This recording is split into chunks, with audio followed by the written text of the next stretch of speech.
তাদের যে আমি হিসাব চাইব ইউজিসি থ্রুতে যে তারা ইয়ে থেকে পাতা পেয়েছেন ভর্তি ফর্ম এবং গুচ্ছে থাকলে পাতা পেতেন, বাকি যে টাকাটা ওইটা ওনারা পাবেন না সমাধান। এবং স্যার এখানে ফর্মের বিষয়টা স্যার ঘুরে ফিরে আসে 1000, 1200, 1300 টাকা করে স্যার ভর্তি ফর্ম। এইবার ভদ্রভাবে 3 বার চিঠি দিয়েছি, আগামী দিন আমি ওই কারণ ওইটা ইউজিসি হাতে আছে। স্যার ক্যাশটাকে হাত দিলে কি করে ক্যাশটাকে হাত দিলে কি করে যাবে জাতীয় বিশ্ববিদ্যালয়ে নিয়ে এবং এটা ছাত্রদেরকে জানাই দিতে হবে যে তোমরা কিন্তু কম অ্যালোকেশন পাচ্ছ স্যার শিক্ষকদের কারণে।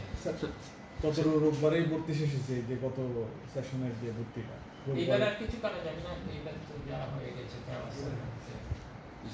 যাই। আমি স্যার একদম সবশেষ স্যার আমার আরেকটা পয়েন্ট ছিল, পাঠ্য বইয়ে স্যার আপনি বলেছেন যে সংকটের কথা, সংকটগুলো স্যার আপনারা আপনাদের জায়গা থেকে কি